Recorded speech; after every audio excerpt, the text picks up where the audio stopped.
Yeah.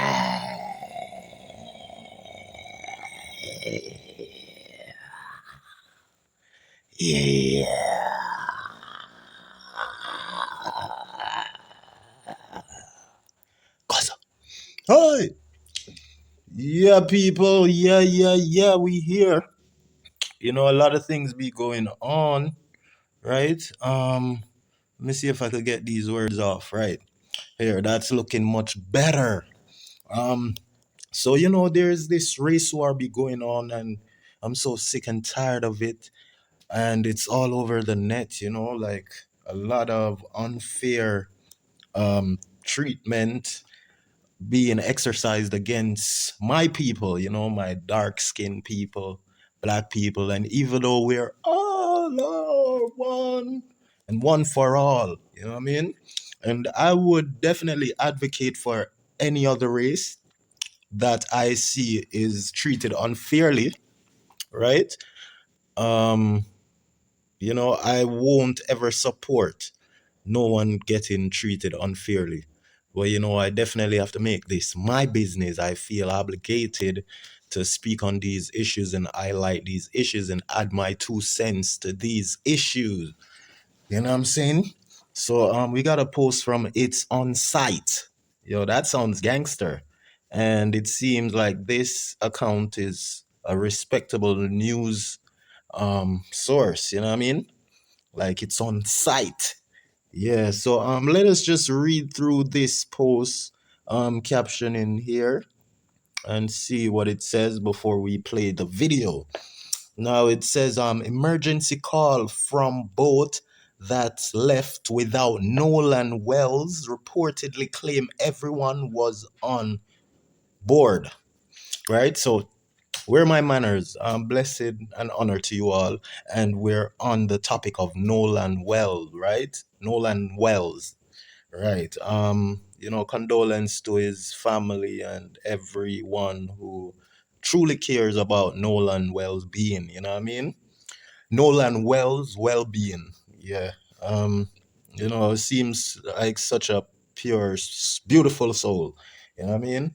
Good, great kid, gracious kid, who never seemed to had any bad intention. Like ever since from the beginning of this news breaking in the public spaces on social media, it have captured my everything, my heart, my soul, my mind, my time, everything, all the emotions. And one of the things that make it so sad to know that Nolan Wells have lost his life, because he seems so kind, so youthful, like those youth who teenagers who are just, you know, fun loving. You do have some teenagers who are just pure negative thinkers, and they're the ones who would normally be stereotyped or classified as alpha male, because they love to compete and try to beat down or bully, because that is what these so-called alpha male people and their mentality. They they are a nuisance. They are a major problem to a group of good people, because the so-called alpha male would be the one to disrupt the peacefulness and the togetherness and humidity of the group. So anyway, seeing that Nolan well was one of those good kids, who wasn't like the ones who are there to bring chaos amongst the group, unlike those ones, Nolan was very much special and different. And these people he was around, these white folks and his so-called black friends, I'm very disappointed in them all, especially his so-called black friends who seem to be programmed, even though they're young. It's gonna be hard for them to man up and to, you know, take accountability. But you do have young teenagers who go against adults who are trying to, mislead them. You get what I'm saying? Because we all should know better, know right from wrong. And, teenagers can be afraid, especially Nolan Wells' so called black friends. They can be afraid of the judgment that possible may happen to them. if they don't follow procedure, right? But it's definitely a big cover up, probably one of the biggest cover up since social media, and it reminds me about the Kenika Jenkins situation, in the hotel, and there was nothing really came out of that, and it's just crazy, and I don't want Nolan Wells' crime to end up like Kenika Jenkins, it is, story, the girl from Chicago who had, supported all her friends, and at the end, it seemed that they had backstabbed her, and she was unalive. And then there was a similar one with another female from America who was there for all her friends. She treated them to vacation in Mexico, and she was the only one who never made it back. These are the ones who seem to be taken away from us, the ones who are successful, the valedictorian black people, black youth, black youngsters, excellence and individual who represent black excellence. Those are the ones who we seen and notice be taken from us. You know what I'm saying? So, yeah, let's read into this post here. Okay, then we can play the video. So it said, newly obtained audio captured the moment the boat carrying Nolan Wells' friends. They radioed for help after leaving Horn Island on July 4th, the same day Nolan went missing. Hey, this is what they said when they called for help. They radio in for help from the rescue, what do you call them? The port, the the authorities that would, patrol on the sea, you know, the sea patrol, whatever you want to call them, right? They're the port authority, I should say. Yes, the port authority, right? So what they had radioing after they made the radio call, this was what they said over the radio to the lifeguard or the authorities, the port authorities. They said that, hey, we're at the west tip of Orn, right? This is what they said. This is what they radio in when they radio in for help. They said, hey, we're at the west tip of Horn and our bilge pump stopped working, right? We're sinking. So basically, they meant to say they're going down, they're sinking. Can you all please come? The boat's operator told dispatcher or dispatch, right? Yes, dispatch. Those are the same port authority. You know what I mean? The Coast Guard. That is it, the term Coast Guard. Exactly, right? So they radio into the Coast Guard saying that they are sinking because the bilge pump had stopped working, right? And it said that it continues saying that everyone on board was confirmed safe, right? And the boat made its way back to the mainland.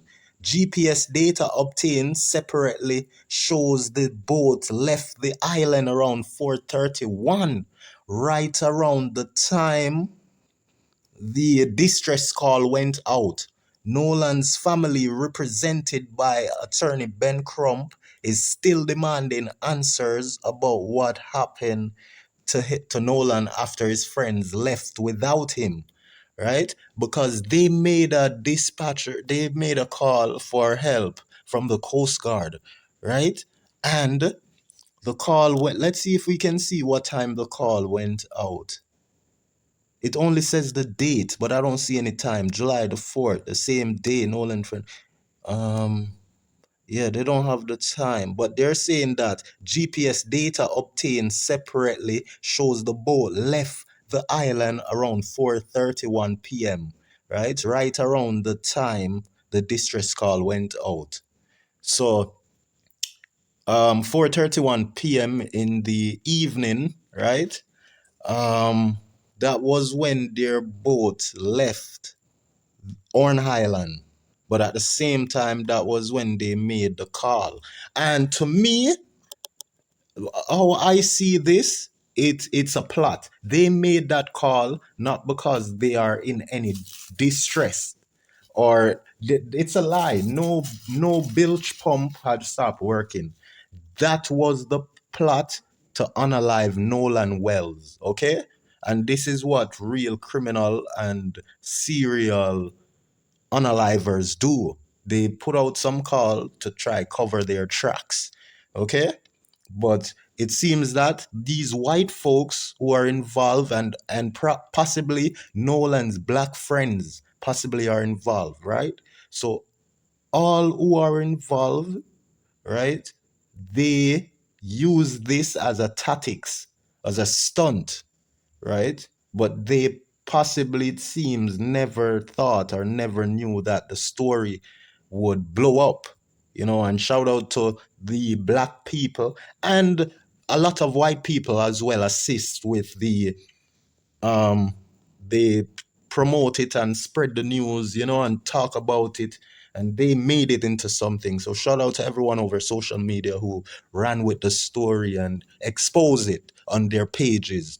You know what I'm saying? So that the FBI could get involved. But there's so much cover up. As I said, it's the biggest cover up because now the FBI came out making statement that they are concerned and investigating people on social media who is threatening the people who they believe that may have been involved in the unaliving of Nolan Wells, right? So the FBI seem to be protecting the judge more than the victim here, who is none other than Nolan Wells. Okay, so let's hear this stress call that they had put out. You know more tonight about the boat that brought Nolan Wells and his friends out to Horn Island off the coast of Mississippi this 4th of July, a trip that turned out to be the last that Wells would ever take alive. CBS News obtained a recording of an emergency call made from the boat when it left the island around 4:30 p.m. without Wells, according to friends.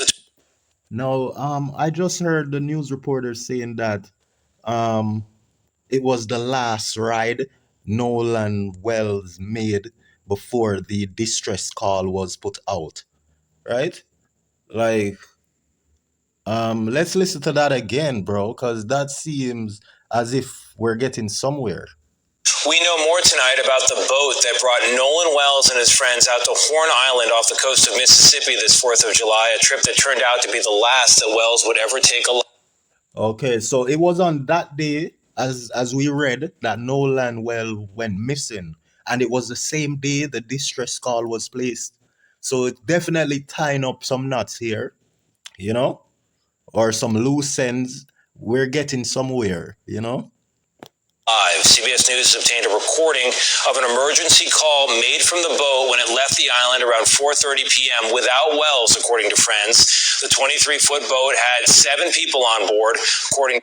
Okay, 7 people on board, and they left the island without, right? And that is what they've been saying, that they left without Nolan Wells, because their claim that Nolan Wells, he requested for them to leave him behind so he could stay with some girl that he met. And we need to hear from this girl. We haven't been hearing nothing about this girl, right? Nothing.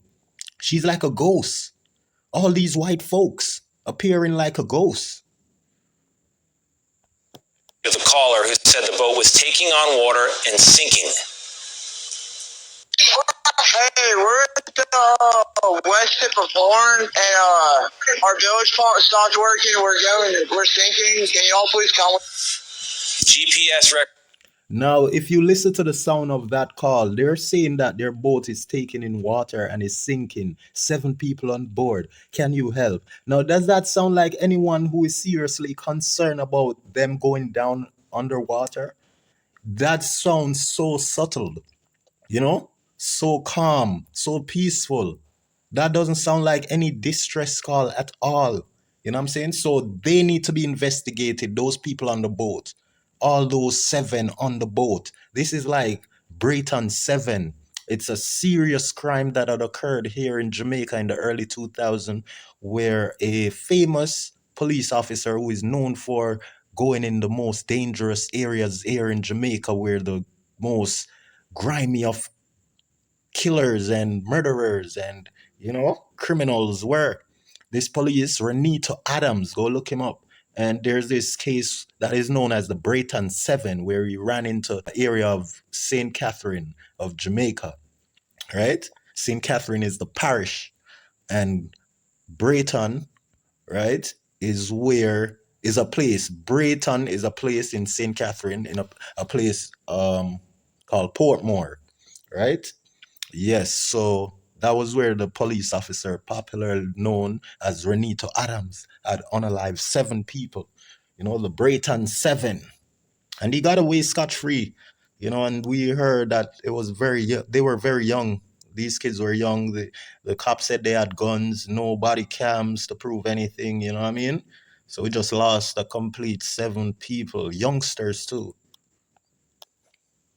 Records show the boat did make it back to the mainland safely that evening. Wells' body, meanwhile, was found 2 days later. We know more tonight about the boat. So they made it back safe without getting help from the Coast Guard, who they radio in their distress call to. They made it all the way back from Horn Island, right? So that's just strange. Those 7 people need to be interrogated, investigated, and set straighted. You know what I'm saying? Yeah. There's so much more that I'll be bringing to y'all about this case, okay? And a lot more racial situation black people face. Yeah, so we're going to end it here. Take care.